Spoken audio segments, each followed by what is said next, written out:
Hello बच्चा party, कैसे हैं आप? बढ़िया चल रहे हैं लॉकडाउन।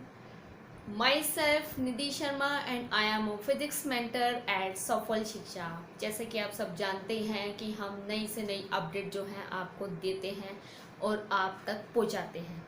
आज की जो हमारी अपडेट आई है इसमें न्यू एजुकेशन पॉलिसी 2020 क्या है।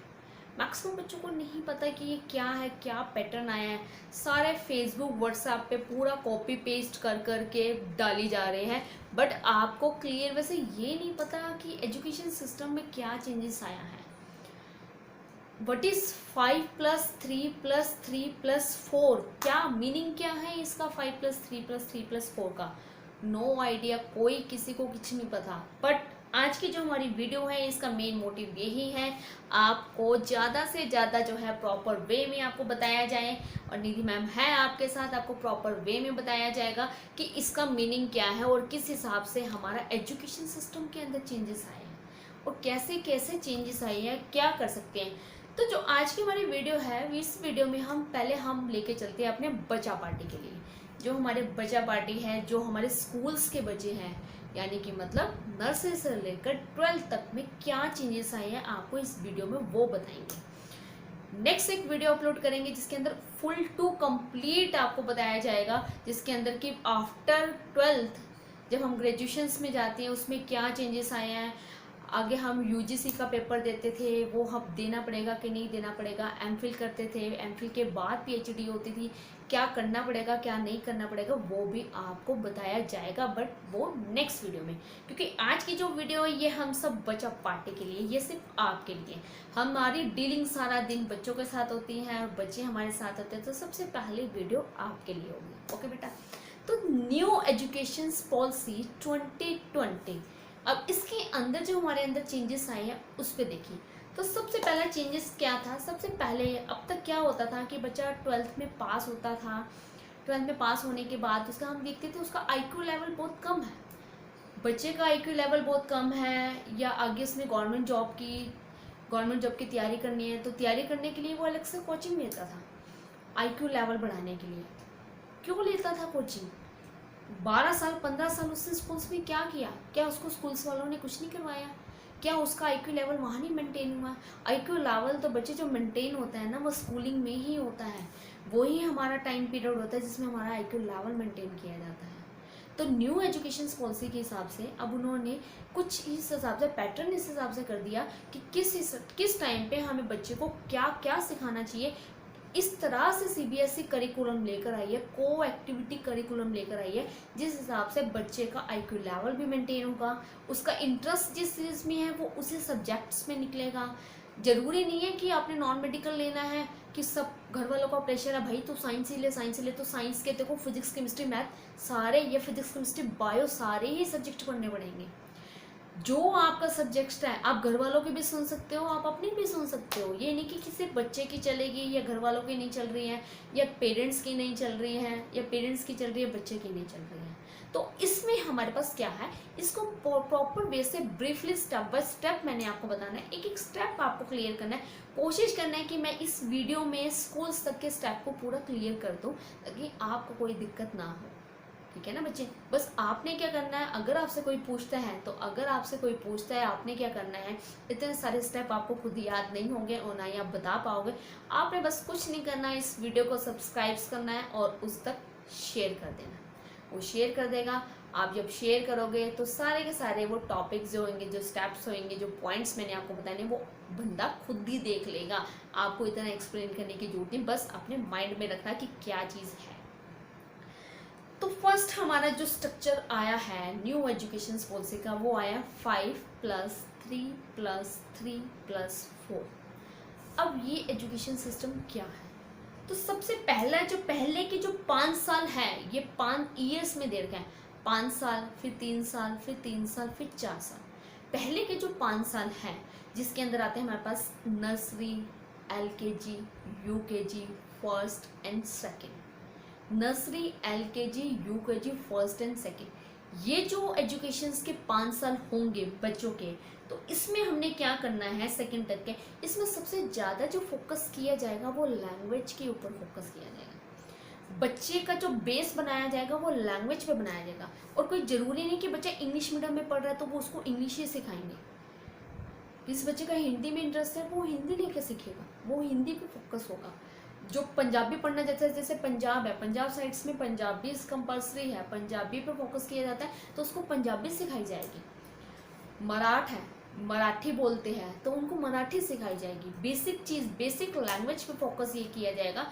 इसमें सबसे पहला हमारा जो मेन मोटिव होगा, सबसे पहले बच्चे का इंटरेस्ट जो देखा जाएगा उसकी लैंग्वेज पे देखा जाएगा कि उसकी लैंग्वेज पे किसका इंटरेस्ट है, वो किसकी पकड़, उसकी पकड़ कौन सी लैंग्वेज पे अच्छी है, उस चीज़ पे फोकस किया जाएगा। Nursery, LKG, UKG, first and second जो इसके अंदर हमारे पास होगी। उसके बाद हमारे पास थर्ड से लेकर फिफ्थ तक, मतलब next 3 years, 5+3, third, fourth, fifth, इस थर्ड से लेकर फिफ्थ तक जो हमारे पास होगा, इसके अंदर हमारे पास रीजनल लैंग्वेज को पढ़ाया जाएगा। बच्चे रीजनल लैंग्वेज को पढ़ाया जाएगा। रीजनल लैंग्वेज का मतलब वही होता है बेसिकली जो हमारी लैंग्वेज बेसिक होगी, जो भी आपकी बेसिक लैंग्वेज होगी। जैसे किसी की पंजाबी है, किसी की संस्कृत है, किसी की इंग्लिश है, किसी की हिंदी है। जैसे हमारी मातृभाषा क्या है, अपनी मातृभाषा पे फोकस किया जाएगा। हम ये देखते हैं मैक्सिमम कई स्कूल्स के बच्चे होते हैं इंग्लिश तो इतनी फराटेदार बोलते हैं, बट हिंदी में उन्हें ना लिखना आता है ढंग से और ना ही वो हिंदी बोल पाते हैं। तो क्या फ़ायदा है ऐसी एजुकेशंस का? आपने देखा है ज़्यादातर पेरेंट्स क्या कहते हैं जब बच्चे +2 के बाद जाते हैं, बात करते हैं, एक दूसरे से बात करते हैं, गालियाँ निकाल रहे हैं, कुछ कर रहे हैं, बोल रहे हैं, तो पेरेंट्स कहते हैं क्या फ़ायदा तेरी एजुकेशंस का, जो हमने इतने साल इतने अच्छे अच्छे स्कूल्स में फ़ीस भरी है, पढ़ाया है, लिखाया है, कहाँ गई वो? तो वो चीज़ें बच्चे कहाँ से सीखेंगे? तो ये सारा सिस्टम स्कूल से ही स्टार्ट किया जाएगा कि स्कूल्स में रीजनल लैंग्वेज पे फोकस किया जाएगा। थर्ड, फोर्थ, फिफ्थ में रीजनल लैंग्वेज पे फोकस किया जाएगा। एंड नर्सरी से लेकर सेकेंड तक जो आपके पास होगी वो प्रॉपर फोकस किया जाएगा।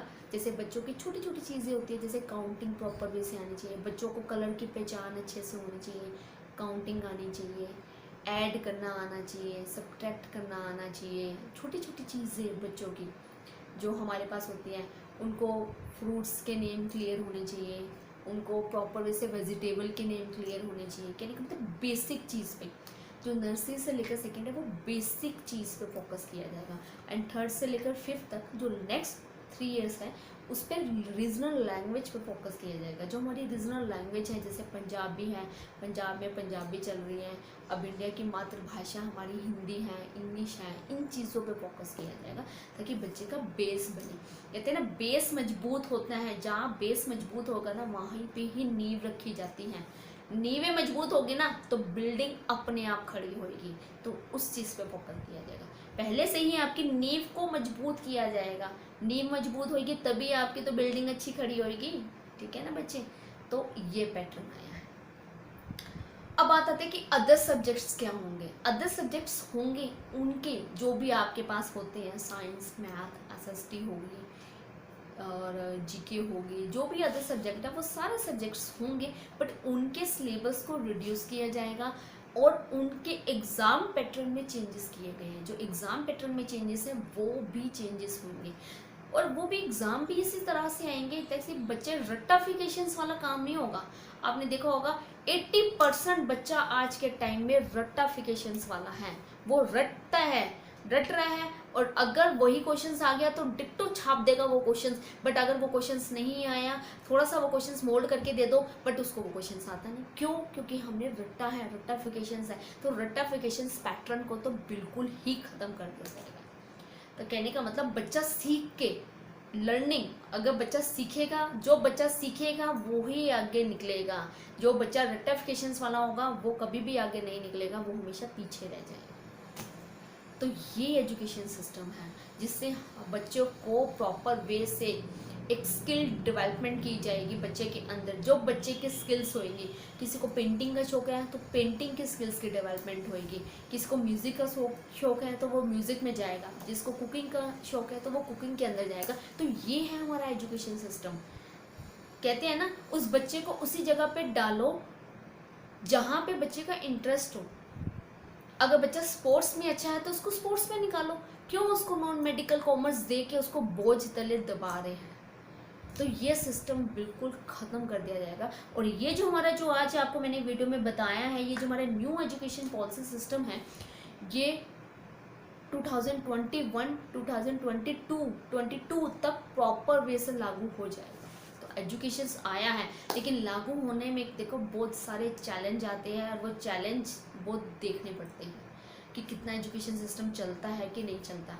बन तो बहुत जाते हैं, अनाउंसमेंट भी बहुत हो जाती है, लेकिन आगे फॉलो कितने होते हैं वो देखा जाता है। ठीक है बच्चे, दोनों पॉइंट क्लियर हो गए।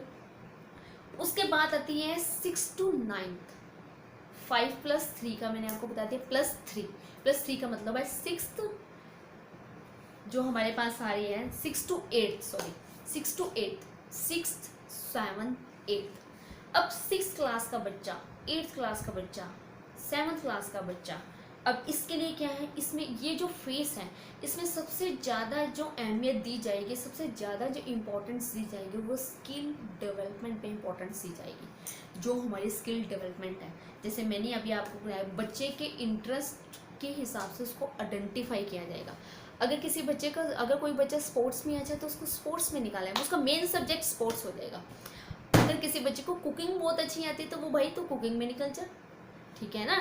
तो यहाँ पे ये नहीं कि पहले क्या होता था कि कंप्यूटर में सिखा रहे हैं, क्या सिखा रहे हैं, 8वीं 9वीं के बच्चे भी क्या सीख रही है कंप्यूटर में, आप खुद पेंट खोल के बैठ जाते, पेंट कर रहे हैं। आजकल के एडवांस स्मार्ट जनरेशन्स में ये पेंट वाला जो काम होता है ना, ये बच्चा 3rd 4th का भी कर लेता है। तो स्किल डेवलपमेंट में क्या होगा, बच्चों को नई नई चीज़ें सिखाई जाएगी, जैसे लैब सेटअप करी जाएगी, वर्चुअल लैब सेटअप होएगी। जो वर्चुअल लैब सेटअप होएगी उसमें बच्चों को एक जैसे डिफरेंट कोर्सेज सिखाए जाएंगे, कोडिंग होगी, ग्राफिक डिज़ाइनिंग होगी, वेब डिज़ाइनिंग होगी, ये चीज़ें सिखाई जाएगी जो आज के टाइम में हम खुद हम जैसे पैसे दे के बाहर से सीखते हैं ना, हमें नहीं आती ये चीज़ें, बट यहाँ पे बच्चा 6 से लेकर 8th क्लास का बच्चा जो है ये चीज़ सीखेगा। स्किल डेवलपमेंट होएगी, उसके इंटरेस्ट के हिसाब से उसको आइडेंटिफाई किया जाएगा कि बच्चा पेंटिंग में अच्छा है तो उसकी पेंटिंग के स्किल को डेवलपमेंट किया जाएगा, बच्चा स्पोर्ट्स में अच्छा है तो उसको स्पोर्ट्स में निकाला जाएगा, बच्चा स्टूडेंट्स जो हमारा म्यूज़िक में अच्छा है उसको म्यूज़िक में निकाला जाएगा। किसी बच्चे की कुकिंग अच्छी है, जैसे होम साइंस है, गर्ल्स हैं, उनकी कुकिंग अच्छी होती है तो उसको कुकिंग पे निकाला जाएगा।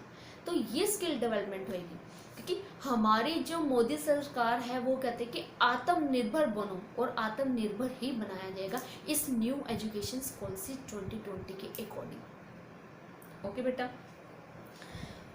दूसरा, सेकंड, इसी में बच्चे के डिसीजन मेकिंग पावर को स्ट्रॉन्ग किया जाएगा। डिसीजन मेकिंग पावर बच्चे की क्या है कि बच्चा खुद से डिसीजन ले, ये नहीं कि वो दूसरों पे डिपेंड हो गया, और दूसरों से पूछ रहा है कि मैं ये सब्जेक्ट लूँ कि नहीं लूँ, मैं ये करूँ कि नहीं करूँ, पेरेंट्स से पूछ रहा है, भाई बहन से पूछ रहा है, फ्रेंड्स से पूछ रहा है, नहीं, वो अपने आप डिसीजन लेगा। उसकी डिसीजन मेकिंग पावर को स्ट्रॉन्ग किया जाएगा। इस न्यू एजुकेशन पॉलिसी का मेन मोटिव ये है, ठीक है। एक्टिविटीज़ होगी, एक्टिविटीज़ में इन्वॉल्व करवाया जाएगा। जो CBSE की को करिकुलर एक्टिविटीज़ है उसमें सबसे ज़्यादा जोर दिया जाएगा। तो ये तो होगा हमारा 5+3+3। अब जो लास्ट के 4 है, +4, वो सबसे ज़्यादा इम्पोर्टेंट है बच्चों के लिए, क्योंकि 8 तक क्या होता था, 8 तक बच्चा नॉर्मल पढ़ रहा होता था, और 9th में आके बच्चे के पास अब 4 साल, 9th 10th 11th 12th, यहाँ आके सबसे ज़्यादा आता है बच्चे पे प्रेशर, माइंड पे आता है प्रेशर। अब ये प्रेशर किसका आता है, स्टडी का सबसे ज़्यादा प्रेशर। अब सिंपल सा मैं एग्जांपल दूँ, 8th क्लास में हम साइंस की एक ही NCERT बुक पढ़ते हैं, सिंपल सी। 9th क्लास में आके NCERT बुक भी होती है हमारे पास, NCERT बुक्स भी होएगी और साथ में एक्स्ट्रा बुक्स भी होती हैं। फिजिक्स की अलग होती है, केमिस्ट्री की अलग होती है, बायो की अलग होती है, मैथ है, मैथ के भी 2-2 पार्ट हो जाते हैं, एक्टिविटीज़ की बुक अलग हो गई, इंग्लिश के पार्ट्स हो गए। मतलब बच्चा मेंटली प्रेशर्स में इतना आ जाता है, स्टडी का इतना ज़्यादा बोझ हो जाता है कि उसको खुद से ही नहीं समझ में आता कि मैं क्या कर रहा हूँ, मैं किस तरफ जा रहा हूँ, मैं क्या करूँ क्या ना करूँ। सारा दिन बच्चे स्कूल्स में, फिर ट्यूशन्स में, सारा दिन बैग का बोझ टांग के घूमते रहते हैं। 4 साल, वो 4 साल होते हैं लाइफ के जो जिसमें बच्चे की सबसे ज़्यादा धक्का पेलनी होती है। कहते हैं ना धक्का पेलनी, ना वो इधर का ना वो उधर का, पेरेंट्स की माने ना माने उसको कुछ नहीं समझ में आता, बट इस टाइम पे सबसे ज़्यादा जोर दिया जाएगा। अब इसमें क्या जोर दिया जाएगा वो आप सुनो। सीबीएसई के अकॉर्डिंग, जो इसमें सीबीएसई ने जो ये 4 साल एनालाइज किए हैं, इसके अकॉर्डिंग उन्होंने एनालाइज किए कि सबसे ज़्यादा बच्चे पे प्रेशर आता है, उनकी स्टडी का प्रेशर, उसकी गाइडलाइंस जो आई है उसकी स्टडी पे प्रेशर पे फोकस किया गया है। तो इस प्रेशर को कम किया जाएगा, रिड्यूस किया जाएगा। आपके जो पेपर होंगे, पेपर में भी कोई रट्टाफिकेशन, कोई लेंथी पेपर नहीं होंगे, कोई रट्टाफिकेशन नहीं होंगे। पेपर में क्वेश्चंस भी इस ढंग से आएंगे जिसमें आपके थिंकिंग पावर स्ट्रॉन्ग बनेंगे, सोच समझ के आंसर देने वाले क्वेश्चंस होंगे। ये नहीं कि डिफाइन आ गया या सिंपल सा क्वेश्चंस आ गया, कुछ ऐसा नहीं कि आपने मैंने डेफिनेशन बोल दी और बच्चे ने रट्टी पड़ी और डिट्टो उतार दी ना। उस डेफिनेशन से रिलेटेड क्वेश्चंस बनेंगे ताकि बच्चे का ये चेक किया जाएगा कि उस बच्चे के अंदर कितनी थिंकिंग पावर है। दूसरा को करिकुलर एक्टिविटीज़ होगी, जैसे 9th 10th 11th 12th। जो बच्चा डांसिंग में है उसका डांसिंग मेन सब्जेक्ट डांसिंग होगा।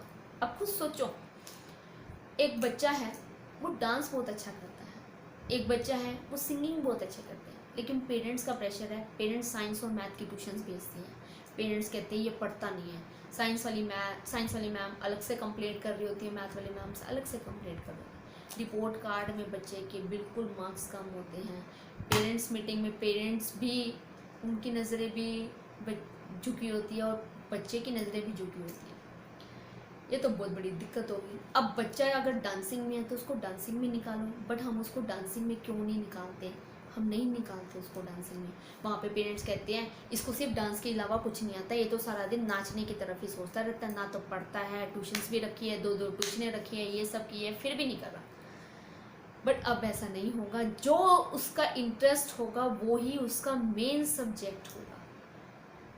एक बच्चा है घर में पेंटिंग करता है, उसको पेंटिंग का शौक है, साइंस का पीरियड हो रहा है, वो साइंस के पीरियड में क्या कर रहा है, रजिस्टर के पीछे वाले पेज पे कार्टून बना रहा है।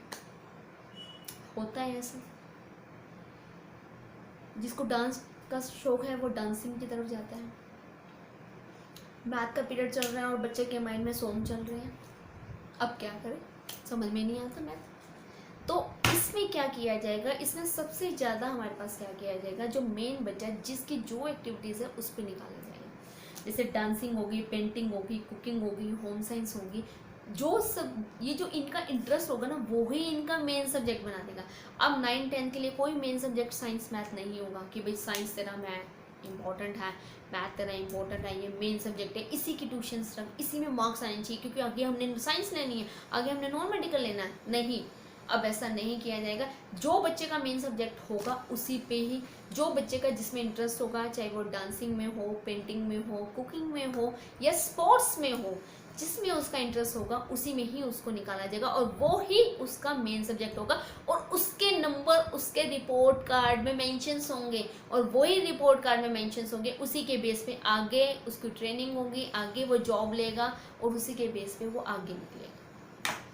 तो न्यू एजुकेशन पॉलिसी का सिस्टम ये है कि जौन सा जैसा बच्चा है, जिस बच्चे का जो इंटरेस्ट है उसको उसी के अंदर निकालो, ना कि उसको पढ़ाई का बोझ दो, पढ़ाई का प्रेशर दो। भाई तेरे को फिजिक्स केमिस्ट्री पढ़नी है, भाई तेरे को कॉमर्स पढ़ना है, अकाउंट्स पढ़ना है, इकोनॉमिक्स पढ़ना है, वो चीज़ें नहीं होएगी। हाँ, वो सब्जेक्ट्स होंगे, अगर किसी ने साइंस लिए तो वो सब्जेक्ट्स होंगे, बट उनका सिलेबस ना के बराबर रिड्यूस कर दिया जाएगा ताकि बच्चे पे उस चीज़ का प्रेशर ना हो। ठीक है बेटा, ओके। 10th है, 10th के अंदर भी हमारे पास मेन सब्जेक्ट होंगे, रिपोर्ट कार्ड होंगे, साइंस सब्जेक्ट अपनी जगह है, साइंस और मैथ ये सब्जेक्ट सब अपनी जगह होंगे, बट इसमें थोड़ा थोड़ा सिस्टम के अंदर चेंजेस आ गए हैं। इनके पेपर लेवल पे चेंजेस आ गए हैं, पेपर के पैटर्न पे चेंजेस आएंगे, जिससे बच्चा इजी वे में इजी पेपर बनेंगे, जिससे बच्चा इजी वे में पेपर करेगा और वो ढंग से बहुत अच्छा स्कोर करेगा। ना ही उस पर इतना पेरेंट्स का